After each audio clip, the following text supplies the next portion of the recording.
Welcome to our show. I'm Blair Smith. And I'm Nick Price. Just like sports competition, the Blue Valley Caps Metal Mustangs robotics team must work together for long hours to create a positive outcome. Jimmy Davis and Taylor Hopper spoke to several members of the team. In their own words, here's the story. What we're building is a robot to compete in the 2013 First Robotics competition. It's called Ultimate Ascent, and what it is, it's basically 3-on-3 ultimate frisbee with robots. Well, there's an incredible amount of planning, a lot of mathematics, electronics. Everything is planned, drawn in a software program called Inventor, which is a three-dimensional drafting program. Once it's been drawn and shown to work virtually, then the parts are manufactured in the Sims lab. So we go through like the full kind of engineering process. It's interpreting a problem, coming up with solutions, going through different prototyping. So we really find out what our problem is on the first day of this 6 weeks. And aspects of the game are worth certain points, just like shooting a three-pointer in basketball is different than going for a two-point shot. So we kind of do like point analysis, game analysis of like what's the most effective use of our time, what can we most effectively do to score those points. My days start at 7:15, and generally I get home around 11:30 at night. Some of the students will be here till they're with me 11:30. We also work on Saturdays. Any holidays or snow days, we work the whole day. Most of us stay. We don't leave at 3 o'clock or whenever CAPS ends. We usually stay until a lot of the key members stay till 6 o'clock, which is when our meeting technically starts. And then from like 6 to 8 is our official meeting time. And then most of us stay like 2 hours after that, continuing to work on stuff. I personally have so far this season put in 170 some hours. We here from noon until about 9:30 or 10, and then I'll go home, eat, and then I'll start my homework at about 10:30 and work until about midnight, and then go to sleep and wake up the next day and do it all over again. Bond is started before this 6 weeks. We've been doing things all year long, starting with last fall, for example. We spent 2 days at NASCAR. We had our trailer out there in Robots promoting FIRST to the community. We've worked lots of different kind of community events, runs, things like that, all that kind of situations. You go to paintball, they do, it's very much a social group. A lot of people question, why do we put in all these hours and all this energy? There are a lot of scholarship opportunities that come with this program. Many colleges have acknowledged this as a worthwhile thing. I had a blast my freshman year, and ever since then I've just been coming to here because it's just been somewhere for like me to go, and it's an amazing feeling putting together a robot and then seeing the first time it drives, the first time it shoots, the first match that you run in a competition, and you see that like you beat the other team, and it's just an exhilarating feeling. Recently, Lakewood Elementary held their annual market days. Let's hear from some of the students and staff to find out more.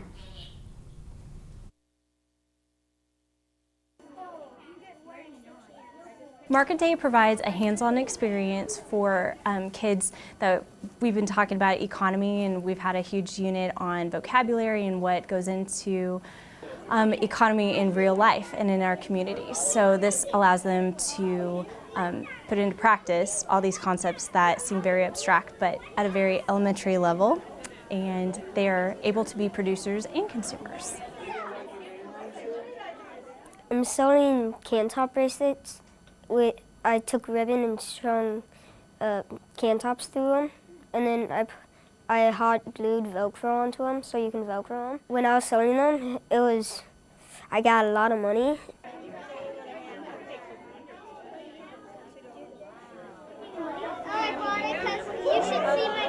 For Market Day, I sold a little hamburger cookie thing. I learned how to give change. I haven't really sold anything until today, and so I've learned how to sell things. Thanks to Kylie Fearborn for that story. We know a lot of you will be heading down south for spring break. But for those of you sticking around the metro area, here's Becca Fowler with next week's weather. Becca? Hi guys, I'm Becca. I've got some great weather for you all today. The current conditions are 65 degrees with a high of 68 and a low of 49. Very sunny. The local radar, we pretty much just have common conditions around the map, as you can see here. And the national radar, we have, as you can see around the map, pretty much just common conditions everywhere, except for, we got something interesting going on down in the southwest. So, but luckily it doesn't look like that's going to hit us. So no worries, people. For today's forecast, pretty much just, 70s on, the eastern side. And then as you get around to, and the lower side too. Then as you get around to the other side, it gets a little bit colder up in the mountains up there in Denver. 7-day forecast, starting with Friday, which is today. It's 69 degrees, so we already said. And then it stays in the 60s until Sunday. And then when it gets to Monday, it gets a little bit colder, but then, back up to 60 and then back down to the 50s. Wednesday, it's going to be pretty cloudy, but other than that, you can look forward to some sun. So that's what we have this week. It's great to see you guys. I'll see you next time. At Lakewood Elementary, one 5th grade class is learning firsthand about the meaning of compassion. Here's Blair Smith with the story. Miss Barr is one of those really caring people. Miss Barr is a really nice and loving person. She's very supportive and nice. Mrs. Barr is a 5th grade teacher at Lakewood Elementary who was recently diagnosed with breast cancer. I had gone in for my normal yearly mammogram. Literally days in a row I had a biopsy done, I had the diagnosis, I had a breast MRI completed, and within 2 weeks started on my chemo treatments. Obviously, going through the process of being diagnosed is really, really scary and intimidating. I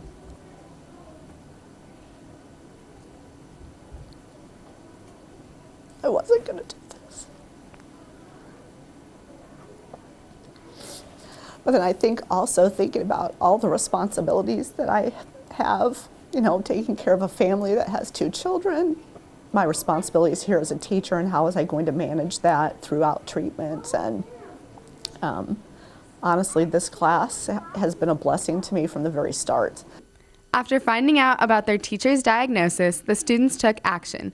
They started fundraising and taking other steps to show their support.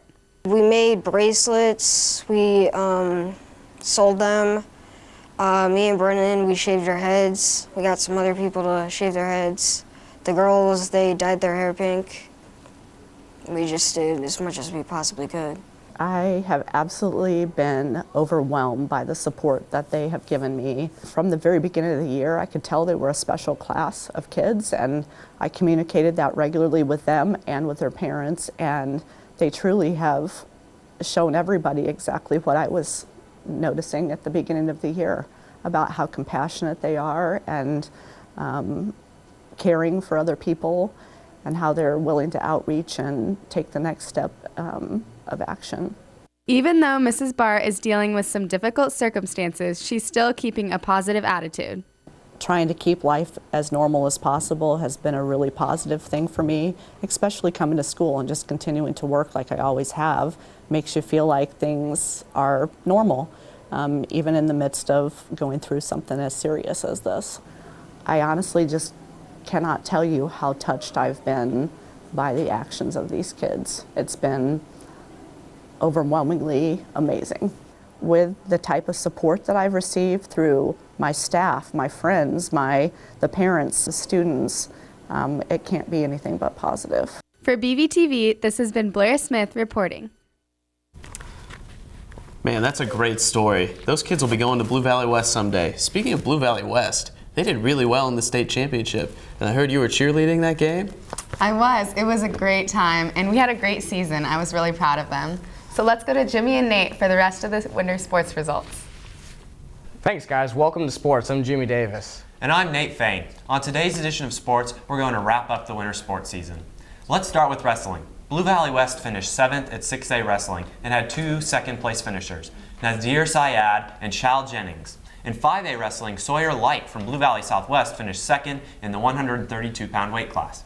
Now let's talk about swimming. As a team, Blue Valley North finished 3rd place in 6A. Individually, Jesse Musser from Northwest finished 1st in the 200 and 500 freestyle.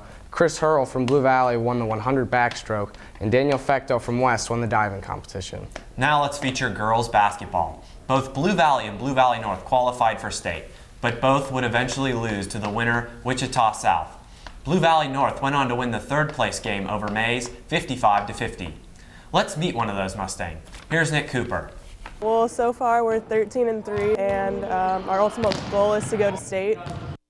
Not only does Allie play basketball, but she also plays volleyball, where earlier in the fall, her team won sub-state and advanced to the state tournament.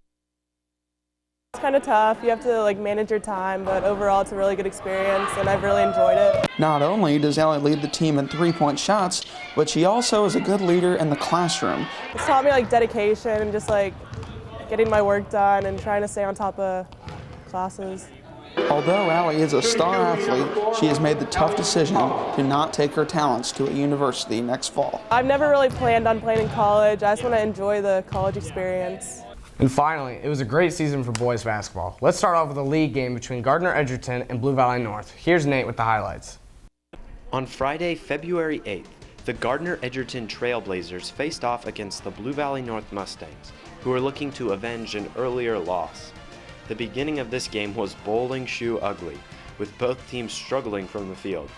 But the Mustangs started to take control of the game after this filthy crossover and layup from Scott Edwards, followed up by a three-pointer from Juwan Emery. But this off-balance contested three from Kyle Hupp tied the game at 18, heading into halftime. In the second half, both teams picked up from where they left off, as Gardner's Matt Plank and North's Danny Weston swapped a couple of three-pointers. With the game tied at 31 after 3 quarters, things got interesting, as Trayvon Wrench found Dylan Dodson underneath the basket for an easy bucket. But North regained the lead after sophomore Cooper Cook made a couple of clutch baskets, but Wrench would answer, as he gets a bang and a bucket to give the Blazers a 44-43 win. Blue Valley Northwest would take its undefeated record into a game against Shawnee Mission West. Here's Nick Price with the highlights. Here we go, sub-state finals matchup between Shawnee Mission West and the undefeated Northwest Huskies. Northwest junior Clayton Custer was on fire early, draining this three-pointer on the assist from Vince Fritz. Northwest was running wild Saturday as Ben Richardson converts on the fast break to put Northwest up 13-9. Ben Richardson wasn't done. He finds his teammate Clayton Custer for the wide-open three to extend the lead 21-9 Huskies. Junior guard Vince Fritz gets the friendly roll here on the impressive jumper. He would finish with 7 points in the game. The Husky defense was rock solid Saturday as this steal from Ben Richardson sets up Clayton Custer on yet another easy layup in transition. Clayton Custer was unstoppable against the Vikings as he splits the double team to find his center David Saylock for the easy bucket. Custer finished with 15 points and 4 assists. But the highlight of the night was provided by Northwest center David Saylock with this emphatic slam on the alley-oop pass from Richardson. It was all Blue Valley Northwest in this one as they cruise onto the 59-33 win and lock up the #1 seed in the Kansas 6A state championship. At state, it would be an all Blue Valley final. Here's Nate with the highlights, and thank you to Metro Sports for the video.